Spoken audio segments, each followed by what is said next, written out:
Right. So, fresh and freshly squeezed, I should say. Hang on. I just have to turn my webcam to show the face that is Hello, pups. looking at me. Hello. Can you see? Yes. He looks sleepy. He's just staring at me. So if I get some sort of interruption, you guys will know what's going on. Suddenly, there's a 3 a.m. walk in his future. I don't think so. Okay, so we were talking about vinyl releases before the break. For me, and that was looking like possibly Gabriel Knight 120th anniversary, and then King's Quest 6, and then possibly releases I'm doing otherwise, which are looking like Leisure Suit Larry 6 and an assorted Sierra music project. A sort of a greatest hits compilation thing. That would be awesome. Oh, not great. Well, you know what I mean, kind of. It's maybe, I know hopefully. What you mean. But I released an album when I was 17, which I much in the similar vein of Space Quest Historian, I called SMC Sierra Music Volume 1. And in the 17 years since, there has been no other volumes. Although I have recorded them, they just never got finished and or released. So I've been working on this project for about 5 years now, and I've been refining sort of the track order and other things. So yeah, I'm hoping to get cracking on that, and there'll be a wide variety of Sierra games covered. Not super obscure games, although I will do something with that in the future. But yeah, and the other thing I tried to include, which you might find interesting, is I tried to include a variety of instruments. So instead of just having, a bunch of drum and bass tracks, which is like 90% of soundtrack music, or strings, the things that are used all the time, I tried to have weird synth instruments in some tracks, in the native compositions. I tried to have a lot of the different general MIDI instruments. So, a track that has a violin, because they don't come up very often, a track that has a Japanese koto, because while you do get sitar in quite a few ethnic games, see Quest for Glory 3, for example, koto almost never comes up. One of the interesting things also is that due to my admittedly limited skills as a composer and arranger, I'm pretty much, I am in fact exclusively using VSTs, digital sound patches. I did pay for an orchestral sound patch for Space Quest 5 because I remember, I think it was you actually who said something on Facebook that, Space Quest 4, that sounds okay. I wish he'd used better patches. I was like, that's it. I'm buying an orchestral patch. So I did go out and do that. But it's all digital. Patch? I went with the Garriton Instant Orchestra, which is one of the lower priced ones, but still fairly I've got some. I actually do own some BSTs from a while back. Do you remember the days of Giga Studio? No, sorry. It's in those early VSTs, but basically I have some Garrett and stuff. I have some, what's that orchestra that's sampled a whole bunch of times? Oh no, it's the Vienna. It's the Vienna one. Oh yeah. Oh sure. Oh yeah. Of course. But anyway, my point is, I'm doing all my stuff digitally. Because Space Quest games sort of lend themselves very much to that. But like you started off this conversation saying, you buy actual synthesizers and music equipment and things with knobs and faders on them. Well, let me just turn my laptop in the non-dog direction if I can avoid my power cord here. Can you tell me when you can see the synthesizer? Yes, I see the synthesizer. Yes. Those are some new synthesizers that I haven't actually got to play with yet, but they are to be played with. I had a funny finding. So we were talking about Robert Holmes because we were talking about Gabriel Knight 1. Yeah. And he and I were talking about the vinyl project, and then we just were talking shop, because that happens. And he had bought a new digital recording device. So the sort of the pro version of a sound card is generically known as an audio interface in music terms, as you know, but for our viewers. And yeah, I had just bought a new one as well, and as we comically found out as the conversation played out, we had both bought the same audio interface after a lot of research. So I was pretty happy that I was using the same audio interface as the Modi award-winning Gabriel Knight composer. So that made me very happy. If anyone cares, let's see if I recognize it. I'll just take the dog hair off of it, make it slightly classier looking, but it is the Audient ID14, which is a British-designed, Chinese-made piece of equipment that is well renowned for both its preamp quality and its analog in quality. Well, I mean, to me, the goal for digital audio is to not lose stuff. I mean, the shitty thing when you're dealing with poor equipment is your quality is lost from the original source before you've even done anything. And that's not a good place to be working on. And unfortunately, just due to being a teenager when I started out, that was my budget for a long time. So, a lot of my recording has reflected that over the years. And also I sunk a lot of money into a high-end Roland sound canvas, which was not a good long-term investment. But very lovely at the time. But very fun, and it was the right investment for the time. But yeah, didn't have long-term benefits. But I'm been lucky enough over the years, because as one has a hobby, whether Sierra games or music equipment or both. In my case, if you spend a little bit of money, over many years, then you can get nice things over time. So yeah, it's nice now to be able to have I certainly wouldn't call it a professional setup, but I've got different pieces of equipment that people would regard as decent quality now. Oh, just to go back to something you had mentioned before. So I had mentioned that I'm trying to do two things now. One is the digital recordings of mixes. So whether that's a vinyl release or a digital release. But I'm also trying to now, that I've got this new audio interface, I'm trying to do high quality original recordings, because while there are a few places that have high res versions of MT32 and Sound Canvas recordings, most of them are done with really poor quality sound equipment, which is fair enough. Most of us are doing this casually or hobbyists. So yeah, most people have a Sound Blaster card or variant and whatever. But since I have sort of semi-pro stuff now, I can record the games and their original soundtracks and release that, whether as vinyl or digital or both. Time will tell. But yeah, I think that's going to be really. But in addition to all of this, I know there's I'm going to say there's like a certain category of literature on offer currently. There's sort of a wave going around of Sierra-related books.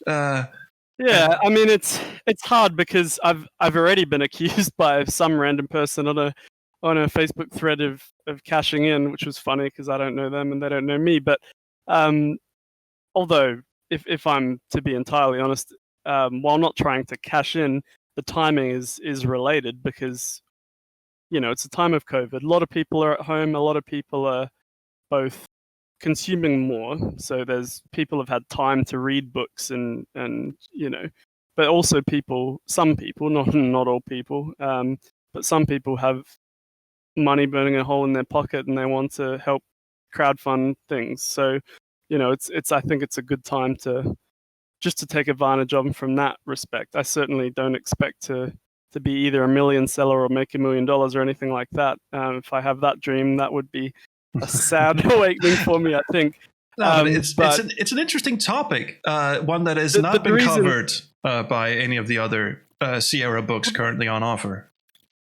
Yeah, I haven't been fortunate enough to read any of the books because they're very good, but they don't touch on music very much. Good things about them, and ironically, I know all the authors, but yeah, my personal financial situation has not been the greatest in the year of COVID, being a poor student. So I haven't bought any of them yet, but I have, as you mentioned, I have understood that obviously the music stuff hasn't been covered a lot. Obviously, it's not a subject that a lot of people have a large degree of technical knowledge about, and across a wide spectrum of games.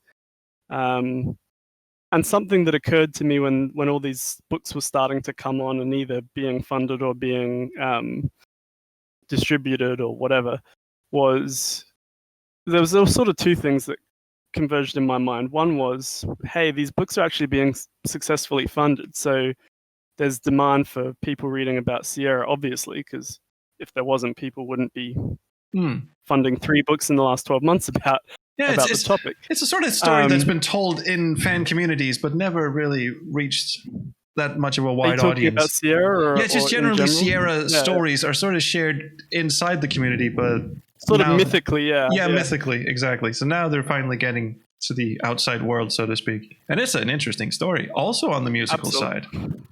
100%. And then, but yeah, another realization sort of occurred to me. I mean, one thing I'm trying to do with recording again after such a long hiatus, I've barely recorded in the last decade, apart from bits and pieces, has been, aside from wanting to get my feet wet and work with Sierra stuff again, the other thing was I really need to get a lot of stuff I'm sitting on out there, because there's no purpose me being like a dragon and just sitting on things, whether it be hoarding. I don't want to be someone that just hoards Sierra assets, like digital soundtracks that I have that nobody else has, like knowledge that I have that nobody else has. So something I want to correct is things that I have or am privy to that others don't. So I'm going to put some, even if it's just a temporary version, I'm going to put some soundtracks like Rama, for example, to give an example of something I have the master files for, on the side and get it out there, and then potentially a better edited version, whatever comes later. But I'm just going to try to get some assets out there,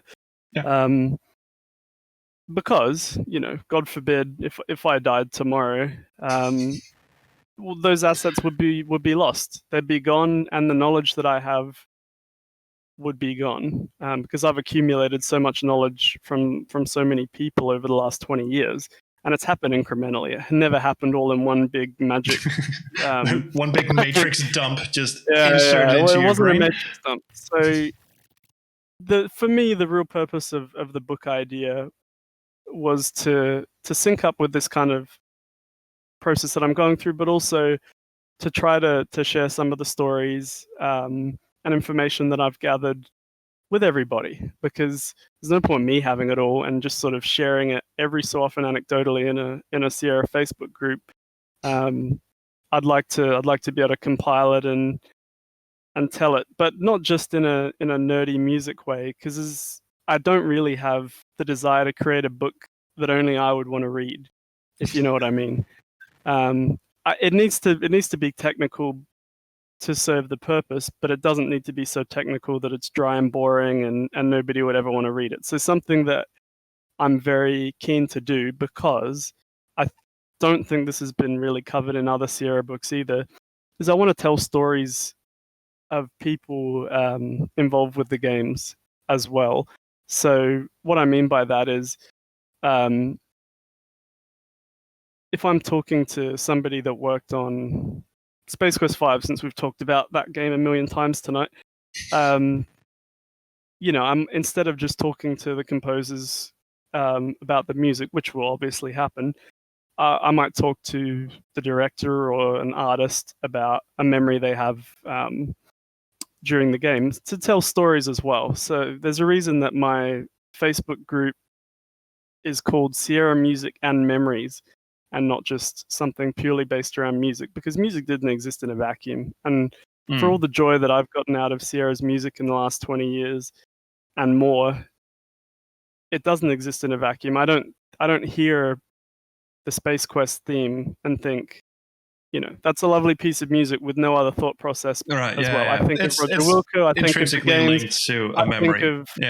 Absolutely. I think of Roger's face probably first and foremost, but then I think of memories in the game. So, I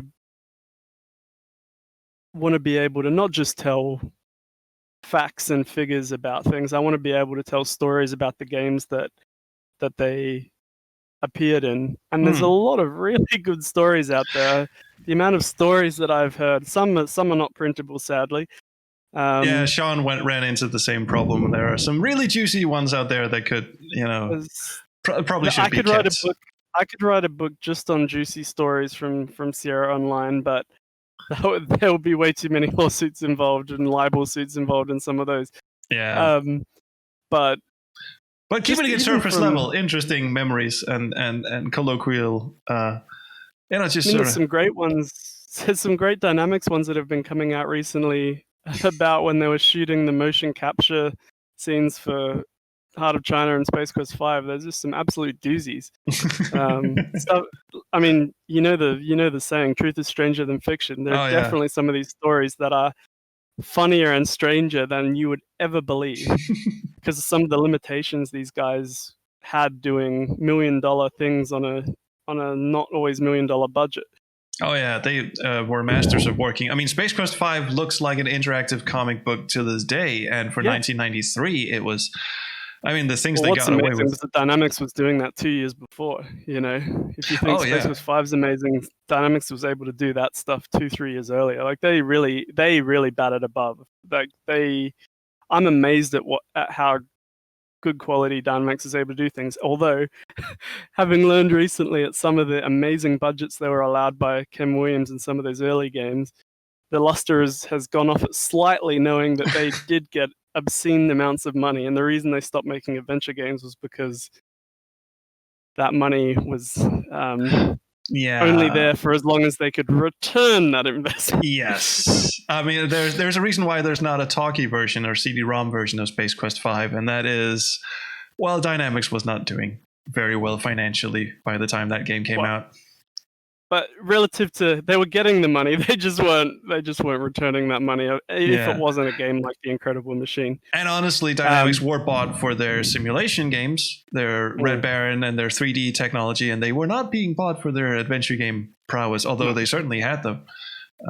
They were geniuses. The other problem is I can tell you just from having learned this in the last week, some of the genius writers got so burned out on those early massive games that they never wanted to write again because it just consumed so much of their life, I mean, it's the same. It's the same story with Cocktail Vision, the French developer.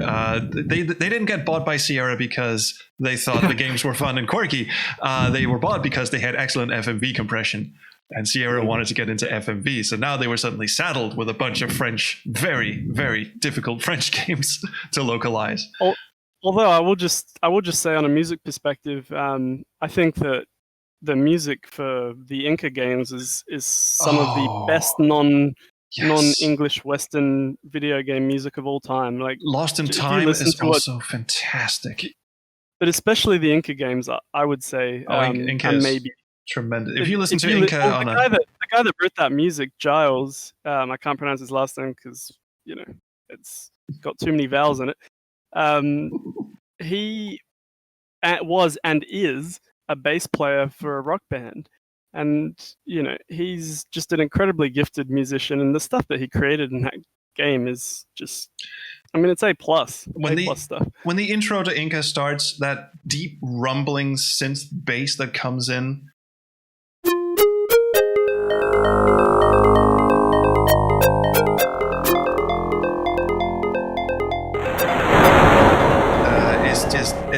that's the sort of stuff that I wish I could do in AdLib Tracker 2, or just do an entire music score with. So just to finish up on the whole Sierra music book idea. Yes. I mean, the goal is to talk about the major Sierra canon series. So your Police Quest, your King's Quest, your Leisure Suit Larry, your Space Quest, and your Quest for Glory, with a focus on some Dynamics Premiere series as well. Since Cocktail Vision didn't really use MIDI to any great extent, beyond some FM synthesis stuff, which is unrelated to what Sierra and Dynamics did. I won't sort of have any big focus on them, although I'll mention them in the digital audio side, because one thing Cocktail Vision did do was pretty much for every game that had an ad-lib score, they did a Redbook version. Nice. Oh, most yeah, that's right. notably They the did. Inca series and the Goblins series. Both of those. Also, Goblins did that thing we mentioned earlier where it had PCM audio playing through the PC speaker. Cocktail Vision did that as well. And no other Sierra games did that. But yeah, the main focus is going to be on the big games, at least for now, and what sound they were composed for, who the composers were, because to be perfectly honest, both the credits of games and common internet wisdom is wrong on many of them. Mm-hmm. It's funny when you see someone credit like 10 people and you're like, did they follow each of the different credits versions, just sum them all together? Because there's no game where 10 people worked on, well, the whole audio design, let alone the music. But yeah, the point will be who composed it, what was it composed for, a bit of a story of how it was composed. If I can get it, I'll try to in most cases. Some fun facts about the game that are both music and not music related, and then beyond that, there's some things to be worked out. But that is the rough goal, is to sort of tell the story of the big game soundtracks and how they come about, and I guess there'll be some sections about the composers themselves, with where are they now, because a lot of them, well, pretty much all of them are still in sound to some degree, whether playing in a band, whether working in game music, and only a couple are retired, like Mark Siebert himself, who was still in game audio until not that long ago. This is amazing. And then there's the whole side of where Sierra were taking in famous music composers from, you have your Bob Siebenberg, but you also had Michel Legrand, who did for Torrance Passage, and I forget who it was for King's Quest 4 because it's King's Quest, but it was William also Goldstein. That's the one. Another Hollywood composer. Yes. And there's that Craig whole side. Larry 5, and then Jan Hammer for Police Quest 3, who's probably the only one I won't be able to get into touch with because he's got a publisher and his publisher never lets anybody through. Well, actually, Bob Siebenberg will probably be the same story. But everyone else I hope to get into touch with, I've already in touch with Bill Goldstein and Craig Safan. So I tried getting in touch with, because I have been in touch with Bob Siebenberg before. Yeah, I somehow got him on my podcast talking about the Space Quest 3 music. It was very nice to do that. I then tried to get in touch with him again to sort of get like a tacit approval of doing Space Quest 3. Yeah. Never heard from him. Well, and the it probably bears mentioning that the evolution of PC audio largely mirrored the evolution of Sierra's audio. The two are very much the same journey, really. Yes.